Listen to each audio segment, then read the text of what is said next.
All right, welcome to the Old Stoney's podcast right here at talkcastPDX.com. And, of course, myself, Justin McDonald, along with Matt Crisione. Hey, guys.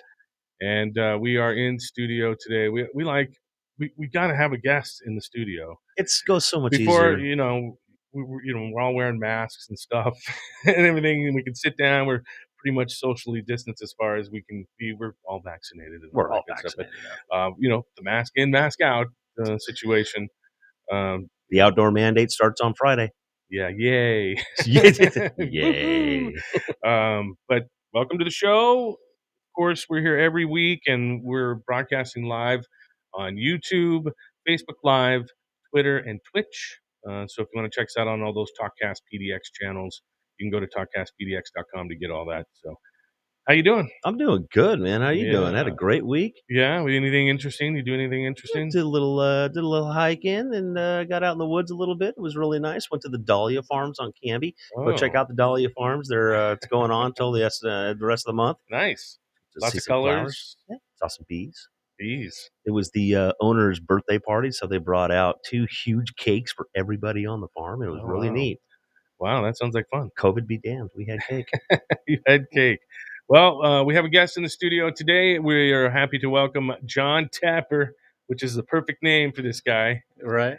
From Magic Number Beverages, right? You guys make beverages of all sorts, THC and CBD, right? We do. We specialize in liquid cannabis products. Liquid cannabis products. One of my favorite things. The live resin kind, too, my favorite. Oh, yeah. So tell me, before we get into how you make stuff and stuff, how long have you been doing Magic Number, and tell me how you got started? So I've been with the company for 4 years, right. and we've actually met each other. We have a few times. We have. When I was out slinging the ginger beer and the cold brew in the bottles, Love that. Years ago. Right now, we probably got 23 different drinks and a dozen different tinctures in the line. So things have changed a lot. I've been with the company for 4 years. Right after they moved into the brewery that we're working out of in Bend. Before that, Bend, huh? We're based out of Bend. I love that. And it gives us a couple wonderful things. First of all, I think the water that from Bend is volcanically filtered, coming out of the Bend watershed. It's delicious off the tap, and it gives us a really clean and slightly mineral product to flavor and a mouthfeel in our products. It makes a tasty beer. It makes a tasty beer. It makes a tasty soda. And Bend has proven itself in the beer realm. So the 2 guys who started the company about 6 years ago, Alex Berger and Dan Pilver, we're looking at different things to, indulge in a passion project of sorts. And there was a brewery that was, bantered about. There was a distillery that was bantered about. It was all about crafting some kind of liquid something. And then something delicious that would make you feel good. And, all of a sudden with the legalization coming on board, they were like, what if we made a cannabis drink? And, it started from there. We just passed, September 12th. I've got some pictures on my phone of some of the early samples of the ginger beer, version 1, version 2, version 3, and see what people liked. So yeah, we're coming into 6 years. It's exciting. Wow. Trying to turn my phone off. It keeps buzzing. So you guys have been in the industry since pretty much day one. Yeah. Of recreational. Yeah. That's incredible, especially with the turnover in products that we see in this industry, being able to survive for that long, and not only survive but thrive. You guys have a really unique product. I'm the sample rep. Full disclosure here. I probably know more about these beverages. But next that's good, to Jon. I mean, in full disclosure, that's how Jon got here today, because that's right. You asked. That's right. Yeah. So, which is cool. That market at that time when it launched, first started, was pretty thin. Actually, I don't want to say thin, but there was a few others, but they weren't. I don't want to say this without anybody feeling bad. There was a lot of crap. Yeah. It's a hard thing. And when you guys came along, we were just like, wow, okay, this is kind of a game changer. I know, you get this big blob of oil at the bottom, It was terrible. Some of these other beverage companies, I think there's still one operating in Washington. They tried Oregon for a while, and they didn't really do well here or whatnot. But when you guys came on and you had the bottles and the carbonation was right on point, myself, and at that time, I think the general manager was Justin Lipschitz. Yep. And he's with Ideal Cannabis now and Realistic Consulting. we both looked at each other and said, "Damn, these are awesome, fantastic." I mean, really, I mean, at that time we were just like blown away. Yeah, and Oregon's Finest was one of the first Yeah, shops to jump on board. It was interesting, though. You're right. The market was thin. There were not a lot of offerings.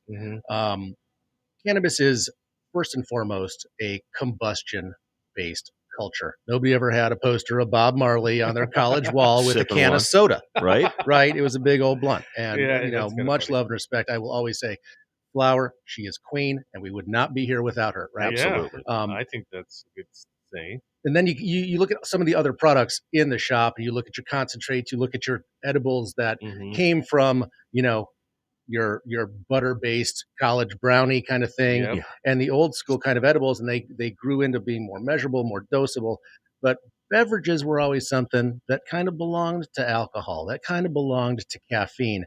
It has, I mean, listeners, people, think about all the times that you have a beverage in your life. And when you wake up, when you go to sleep, with a meal, with friends, at a party, at the beach, playing golf, whatever it is, beverages have a huge place in our life. They're there. But when people went into the dispensary in 2015, first of all, they were starving for cannabis, and they wanted to enjoy smoking cannabis in their home and eating it.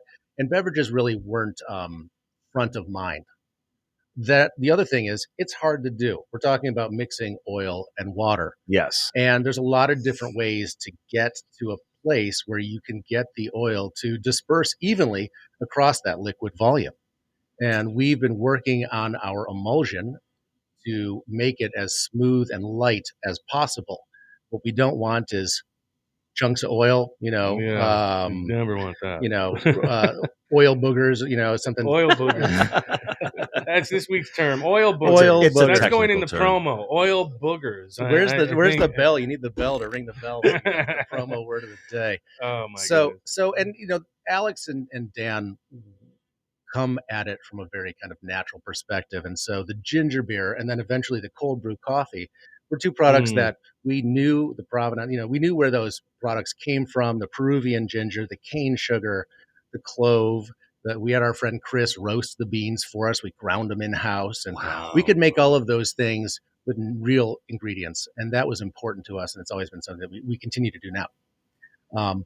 But the ginger beer was not popular throughout the state. If you like ginger beer, liked it. I loved it, but not everybody did. Right. And I've got a story that I guess maybe this is the right time to tell. Yeah, go ahead. Let's hear it. So I was going around the state trying to help Magic Number grow and bring people into this, cannabis cocktail culture. Yeah. And I'm not talking about mixing it with alcohol. I'm just, what does it mean to have a nice, cold, refreshing drink in your hand? How does that make you feel? Right. Where's that transport you to or transport you from? We're kind of reinventing the wheel at this point because we're getting the alcohol out of the party. Right, right. We're disrupting alcohol's place. I'm cracking one of these open, too. Do it.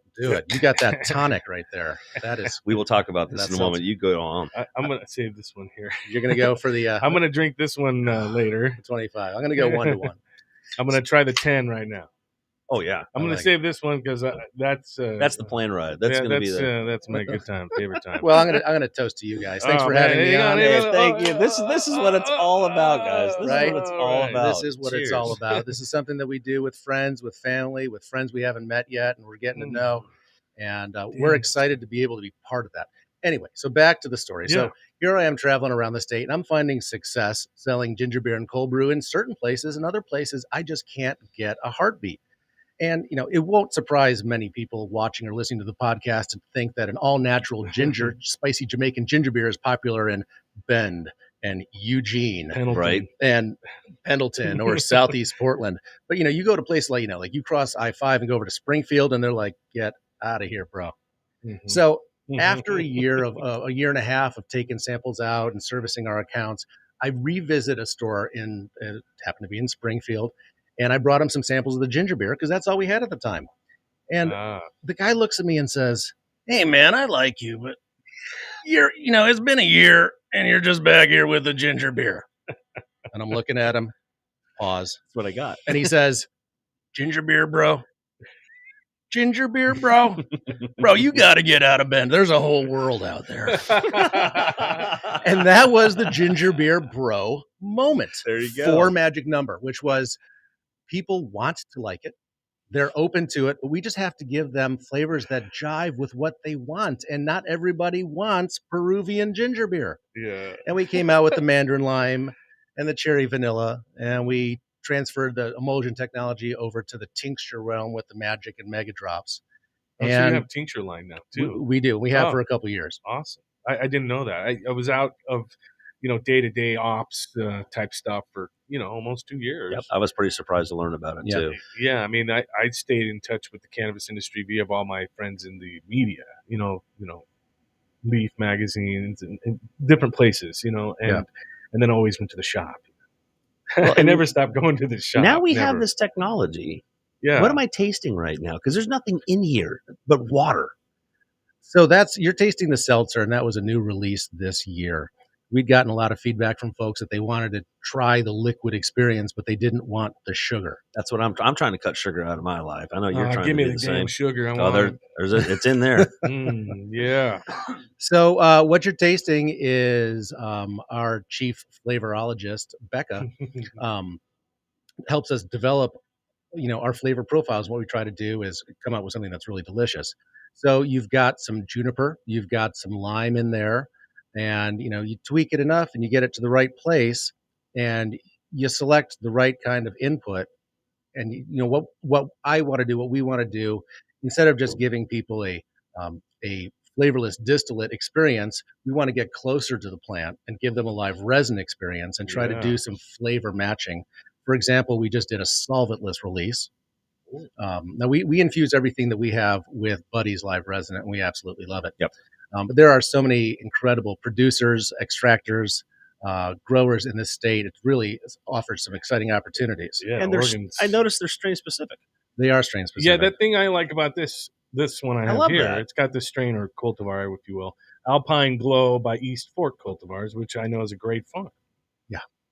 Water source, activities, outdoor, how they organic, do things, social justice, all the stuff they do. Yeah. I mean, I can feel good about drinking the drink. Yeah, because I know the people who made the flower are in tune with things. Yeah. East Fork definitely, and I've noticed that we're sourcing flowers from really, really good. Yeah, it's really nice to have that on there. Disco Funk we got in this one. The one I'm drinking on right now is the Magic Punch. I like that punch. Yeah, I like that. That's good. Yeah, you see the trend in the alcohol industry, the seltzers and stuff. Do you follow those trends a lot just to kind of see what people are drinking? Because, I know ciders are big. Mm-hmm. Props to my boys in Forest Grove, Bull Run Cider. Yep. I do like ciders. You ever thought of something like that? We have, and we have. Oh, so okay. last year, for our 5th anniversary, we made a full bottle of sparkling apple juice champagne. Champagne-style apple juice with 50 milligrams pink lemonade live resin from the Pineapple Society down in Southern Oregon. People go nuts for this product, man. They couldn't keep it on the shelves last year. It was super time-consuming to make this product, more than just filling up our brewery tanks. When you come to our brewery, we look like a brewery with large 15 and 10 barrel tanks and a canning machine. But this was all done by hand on our old wooden framed fillers that we used to fill our 12-ounce bottles with. So it's a full champagne. And yes, the thing is, our technology, that emulsion, can go in anything. So then the question is, what do you want it to taste like, and how big do you want it? Now, 9 intake managers out of 10 would say, I'd like it to be small. Yeah. I would like it to fit into this space. Please, this little box. And so we're trying to support the people that we work with and not overwhelm them, because the sky's really the limit.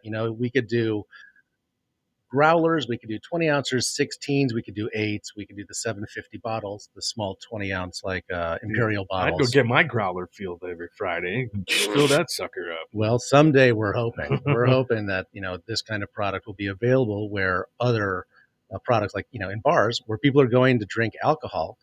It's now we're just saying there's something else you can have in your liquid relaxer. And that's something I get a lot of questions about is, do you guys have a tap room? They're expecting to be able to go into a bar type situation and be able to enjoy your beers. I know that the customer base is ready to make that move. We're ready for, consumption sites. I would like to call them. You want to call them bars, you want to call them smoking lounges, but we're beyond smoking.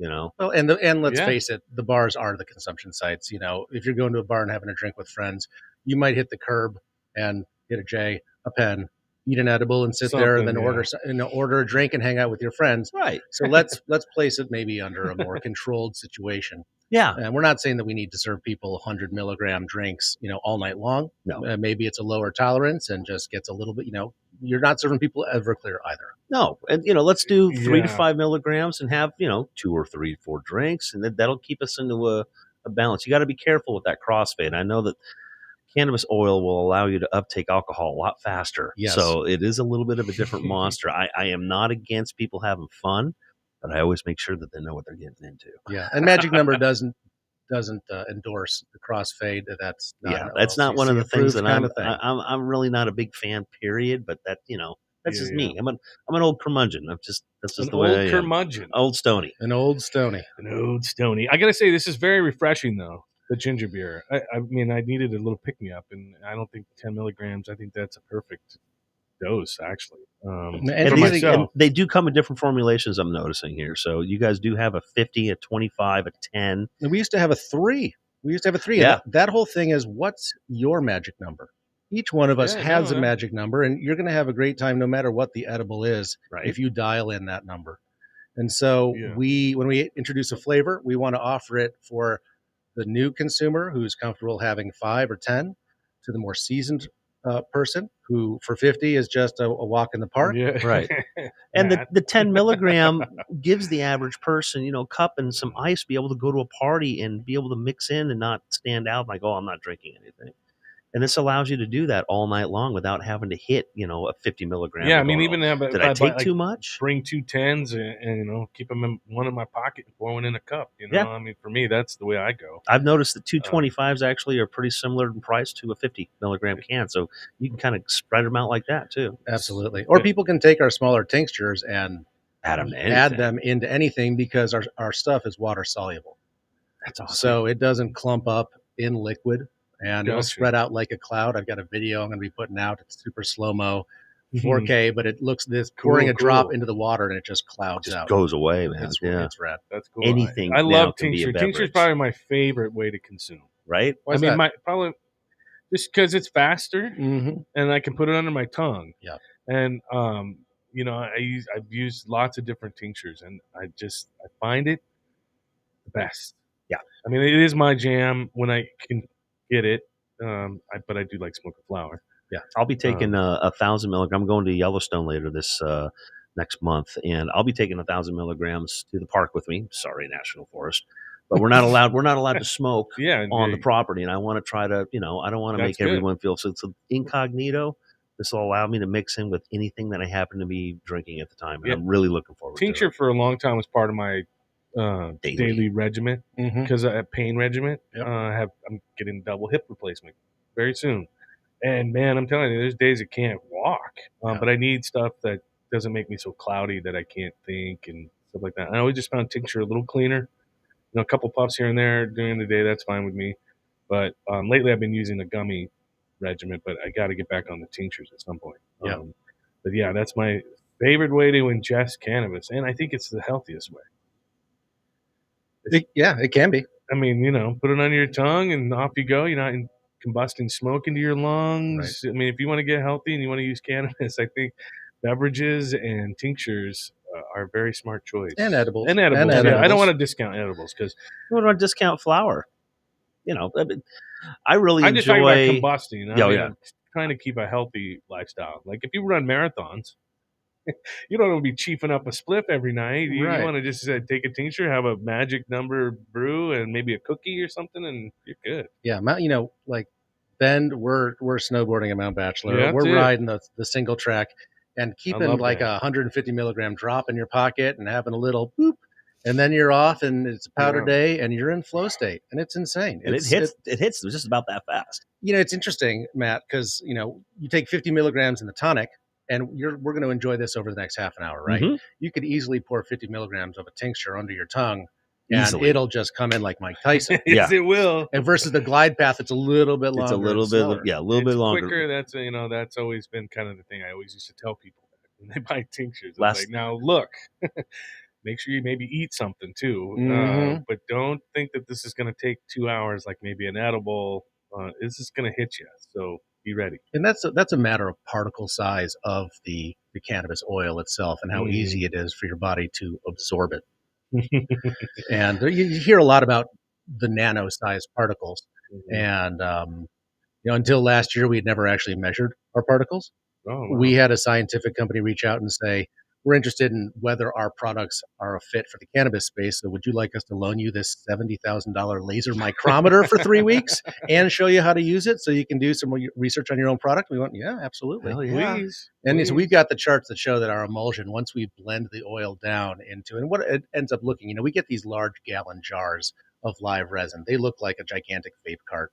You wish you could just stick a vacuum cleaner on one end and flip it to reverse. I was going to ask you, so how does this whole process? You guys get a jar of oil and then you do all the work? We do all the work. Wow. We do all the work. And it's a matter of blending that oil up and breaking it down into smaller and smaller particles so that they will bounce off of each other. It ends up looking like a melted vanilla milkshake a little bit with some of the gums that we put in there. Right. Interesting. And what happens is it will spread out and stay nano-sized. They will not continue to clump up like oil, like clump, clump, clump, clump, clump. And so whether it's 1 week, it's 6 weeks, it's 6 months when you shake up our product, and even on the concentration of the drinks, taking it out of your fridge is going to make that emulsion just turn into a cloud. Wow. Technology these days, man. Back when we were just taking a Bic lighter to weed. Oh, boy. With a can. Yeah.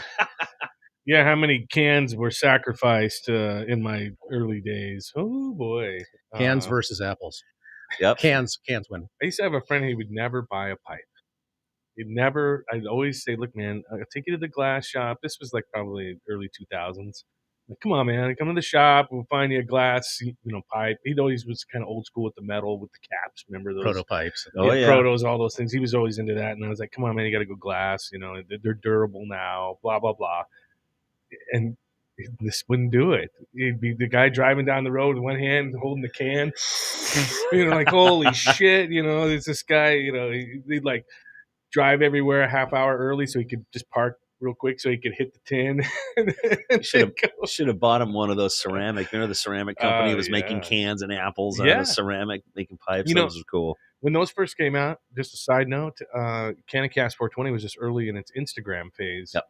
And that was one of those things that went viral for us. We took a picture of the can at the shop at OF. So we promoted OF, and then we promoted the company. I think it was Candy, something Candy. I'll look it up. Yeah, and promoted both of them. And then it just, next thing we know, we had 10,000 views, and it was just going nuts. It still shows up all the time in other people's Instagrams. Like, you didn't take that picture, you bastards. We took that picture. Those didn't fit so well in ski jackets. No. You didn't want to fall. No, you got everything we have here is in cans. You do anything in bottles anymore? I'm just the bubbly. Okay. That's the year-end release, as well as the drops, the tinctures. We took that technology, like I said, and moved it over to the tincture market, where volumes are smaller, but the concentrations and those are higher. Little bottles, probably. 1 ounce for 150 milligrams, 4 ounces for 1,000. Okay, I like that. The 4 ounce sounds like a good little bottle to grab. It's an amazing bottle to grab. So when you made the decision to go from bottles to cans, what was the main reason? Because people be able to put it in the dispensary a little easier in a can? COVID. Oh, really? There was a global can shortage because supply chains, people weren't going to bars anymore. Right. Bottle shortage or can shortage? Can shortage. Oh, wow. Because people were home. They were drinking more beer. They were drinking more canned beverage products. Right. And, we were in cans already because it did reduce the size, but they were traditional cans. So we made the jump to these cans because of COVID. Okay. So these are the 12-ounce cans. What were the other ones? They were 12 ounces, but they were more of a traditional short beer. Little fatty size. Budweiser-looking can type soda can or whatever. It's just like you talk about getting, I don't want to say getting lucky given the circumstances, but this more modern can shape tends to resonate with people a little bit more. Maybe it's because of the seltzers. Could be. Energy drinks. God damn, these things are good. I'm just every time I taste one of these, I'm always blown away. He just keeps pounding it down. What's next on the agenda for Magic Number? Are you going to have anything new coming out we should know about? Like I said, the bubbly, we're going to redo that. Last year, we only did 800 bottles. Okay. It took us about 10 minutes per bottle to fill. Then everything we do gets pasteurized so it's shelf stable. Then we had to put the wire cage on, put the foil on. You have to pleat the foil and buff it out. All hand done. So that's the fancy. That's nice and fancy. Yeah, but that's what it's. It's a celebration beverage and a celebration moment. So why not have it look as good as possible? Absolutely. I can't wait to get one. we just released a solventless Mega Drop with input from Highland Provisions. Okay, I like them too. That's been super cool. Really amazing effects. Talk about closer. Now, what is that? What is it? You said a drop. Yeah, so we take the live rosin, and it's been decarbed, and then we run it through our emulsion process, and then we try to do some flavor matching. Okay. And this one was kind of crazy. It was the gassy stuff. So it was a blend of Tropsano, lemon royale, sour garlic cookies. Ooh, wow. Yeah. We're not talking about like, a limonene heavy, collection of strains. This was gassy. It was funky. It was, dare I say, gnarly. Wow. But we knew that it was a challenge, right? How do we enhance this flavor? How do we feature it? How do we fold it into something that passes over your palate and it makes you go, wow, that was delicious and amazing and gassy and funky, and then also pack the punch that we wanted it to. And as we continue to get closer to the plant, we continue to have this more comprehensive flavor experience, and flavor profile. Awesome. So we'll have more of those coming up, not just with Highland, but with some other folks as well. Nice. I want something that comes in like a Kool-Aid packet. I can just make my own, sit in the backyard, if I'm backpacking or something. Right.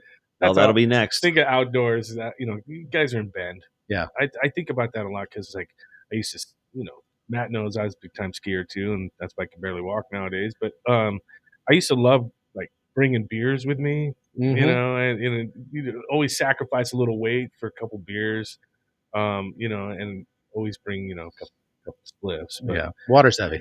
Yeah, it was always that's heavy. What's nice so about those drops. They're just a little bit bottle. I just put the little bottle in there. Little bottle. Yeah, forget the packets. Never mind. Yeah, one of those little bottles is 6 of these 25s. Oh, yeah, okay. In 1 ounce. So it's like 72 ounces condensed down. I'd rather have that than to 1 ounce. Stupid Kool-Aid idea. So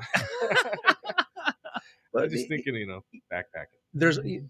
We're constantly challenged with the creative options and coming up with something that's going to go, right? There's a lot of ways that you could apply any of these cannabis technologies to create something that's unique, that you've never seen before, that's really interesting, that's delightful, but is it something that you're going to fold into your life on a regular basis? Yeah. A medicated cheese crisp sounds fantastic, but I might not go back to it again and again and again. Right. I think the weirdest product I ever saw was remember that dried seaweed that we had for a while? It was horrible. I think it's still stuck to the roof of my mouth after I tried it 4 years ago. I can't remember. Yeah, there's just some things you just don't want to medicate. I always like the hot sauces and stuff like that, but the drops, I think that's, and beverages are my thing. So there's something else I was going to point out to you, but then you went off on the seaweed thing. Tangents, baby. It's what I do. Damn you and your tangents. Oh my gosh. So for Magic Number, when you guys do a lot of promotion, are you out there? Got this guy. That's us. Got and we have Kite. Kite. We've got 2 ambassadors in the Portland area. We've got one in Bend. We're looking to add somebody in Eugene. Before COVID hit, we had a really busy schedule. We love being out in the stores. It offers a very different kind of vendor day experience. Of course, I'm on the inside, so I think it's very different. But it's nice when somebody walks into the store to look at them and say, looks like you could use a drink. That's my favorite line. It resonates. Yeah. And I'm not saying I want to pour alcohol. I'm just saying, looks like you could take a break and have a beverage and do that. And then they come over and they learn about the advantages of liquid cannabis as far as the speed of onset, the different strains we offer. I always wanted to kind of mirror what's on the top shelf of any dispensary as far as flower. You come in and you go, there's that one, there's that one, there's that one, there's that one, there's that one. Which one do I want? And we have the selection of strains with buddies that we can do that. Right? We've got five different strains in these 5 cans. Yeah. Great relationships there. Absolutely. And it's a fun, interactive. Let me know if you need someone for the coast. I'll take care of you. I'll head out there. It's a fun, interactive experience, though, as opposed to other type of vendor days where you walk in and like, hi, I'm a cartridge company. Here's a sticker, or I'm a growing company. Here's a picture of the weed that I grew. And this actually, you sit down, you actually get to try the product and have an interactive, experience with somebody. And it is. It's really fun. I enjoy doing the job. Yeah, it's got to be a fun time for sure. So if you want to check out Magic Number, you got a website? We do have a website, drinkmagicnumber.com. All right. We just drinkmagicnumber.com. Yeah, drinkmagicnumber.com. We just had our Instagram deleted.